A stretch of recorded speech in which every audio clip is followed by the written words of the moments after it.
This is a segment from The Annex, an academic sociology themed podcast.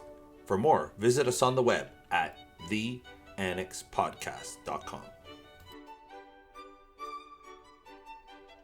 So, yesterday, that'd be November 27th, I was reading The Atlantic and I saw this piece on the mental health effects of graduate school. It's a piece by Aaliyah Wong. You guys read that one? You see it? I didn't see it. I mean, but we've all been through the process, and we know that the process is unhealthy. Look, in a nutshell, it reports on another study that shows that there's high rates of like anxiety and depression among doctoral students. And now, I mean, look, grad school is far enough in the rear view mirror. Like, what is it about grad school, in your opinion, that is so soul crushing? Because I do remember it being a time of anxiety and depression for me too. Like, what is it about graduate school now that we're running the programs, or Right. like what is there anything we can do, or do you think it's just an inescapable facet of the business where like being a professor is like trying to be a musician and it's just a super hard goal?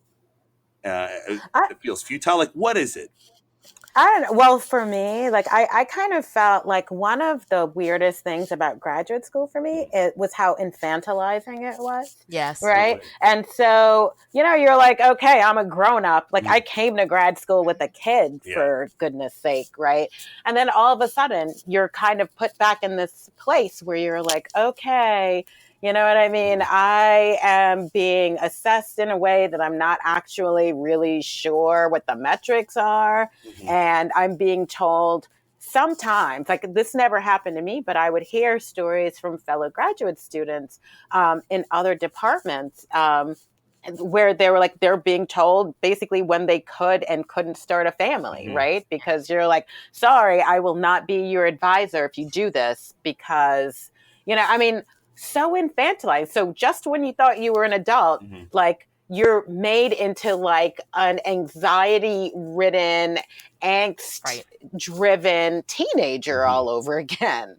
And then in some disciplines too, I think there is this, people are so dependent or reliant on a single professor or advisor, their good recommendation, their whatever, that it does create extra stress. You need to be extra responsive to this one person who may or may not have your best interests at heart, who may or may not be engaging in fair practices or giving great feedback, coupled with a really demanding job market where we know a lot of these PhD students will not get great jobs.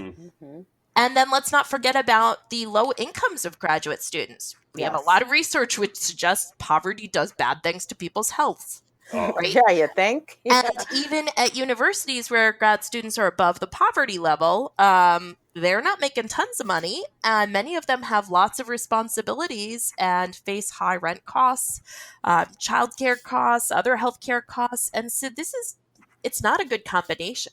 And then my final thing, I think that a lot of people go into academia with these really idealistic notions of what it is. It's a meritocracy, and we get to read and think about big ideas, and that's the totality of it. And it's not. It's brutal. And I think also in a lot of departments, it's a winner take all market, right? So you're like, okay, who's our number one student in this cohort? Right. Everybody pile onto that number one student. Everyone else is like, what about me?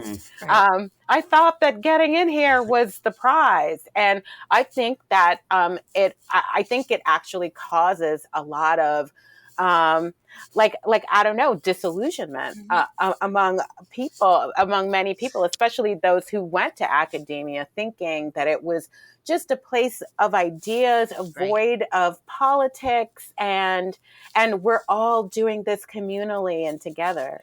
Even with I had an amazing advisor. Miguel Centeno is one of the finest human beings I've ever met in this business, and he was an amazing mentor. But I was still stressed. I think it was the uncertainty. Yes.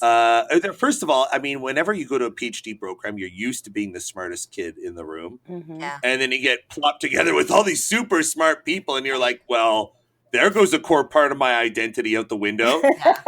And then the other part is like, it's weird. It's very hard to really train somebody to be good. Like, how do you train somebody to discover something? How do you train? Like, and as I move up through the process, I realize that the distance between professors and graduate students is not as big as we might think when we're in the process. No, like, everybody's just trying to sling something. Nobody can get into ASR on demand, right? And like, if your advisor had an amazing idea, your advisor would probably be using that idea to get into AJS themselves. Unless they just didn't want to bother. Like, some people's nests are so feathered, I suppose. But like, it's the uncertainty is crippling, and just the lack of jobs. So wait, we do. But that said, I mean, I think there are organizational practices and cultural, and some organizational cultures which are more supportive of graduate students than others. And it's amazing how even within the same university, there's differences across departments in how well supported graduate students feel, how well No, for sure. Yes. Yeah. And so, some part of this might be hard to change, but other parts are definitely within the scope of what departments and universities can change and can affect. And it's not just improving mental health services. It's also changing local cultures to create the sense that graduate students are valued and important. So, and that's something that we can all do on the small level, but that is also a challenge for us collectively in departments and universities. So we have a lot of grad students who are listeners. What advice, like, looking back, now that you've been through the mill, been chewed up and spit out, what advice would you give our younger colleagues who are in the middle of that very stressful process?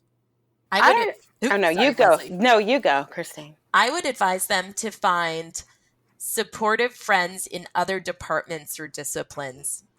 People who can relate to the same experiences of being a graduate student, but are not the people they are competing with directly for jobs. Mm-hmm. And I think that I'd have two bits of advice. The first is, you know what I mean? It's important to find an advisor, right, who can like help you through the whole publication process and all that. But you need to find a good mentor. And that mentor does not have to be in your department. Right. It just has to be someone who can help you maintain like a healthy like life work balance, check in on you to make sure that you're happy, right?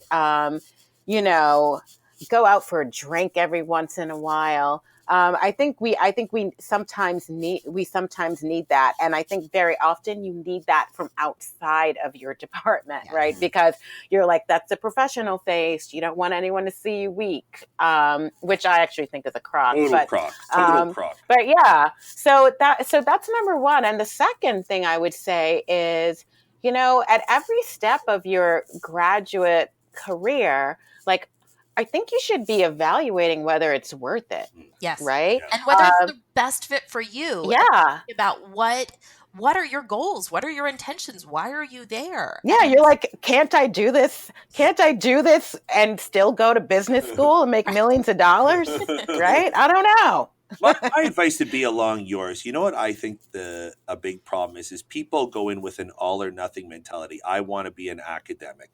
And like, once you get the job, it's a job. Mm-hmm. It's just a regular job, and you go home to your kids and you make money. And, there's lots of ways to have a fulfilling life. So have a plan B. Like, think about going into the private sector.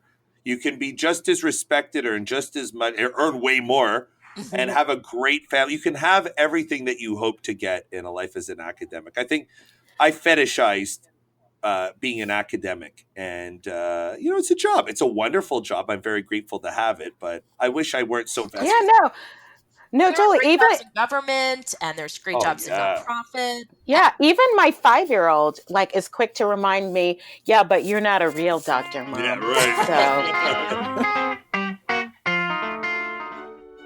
for more, visit us on the web, theannexpodcast.com.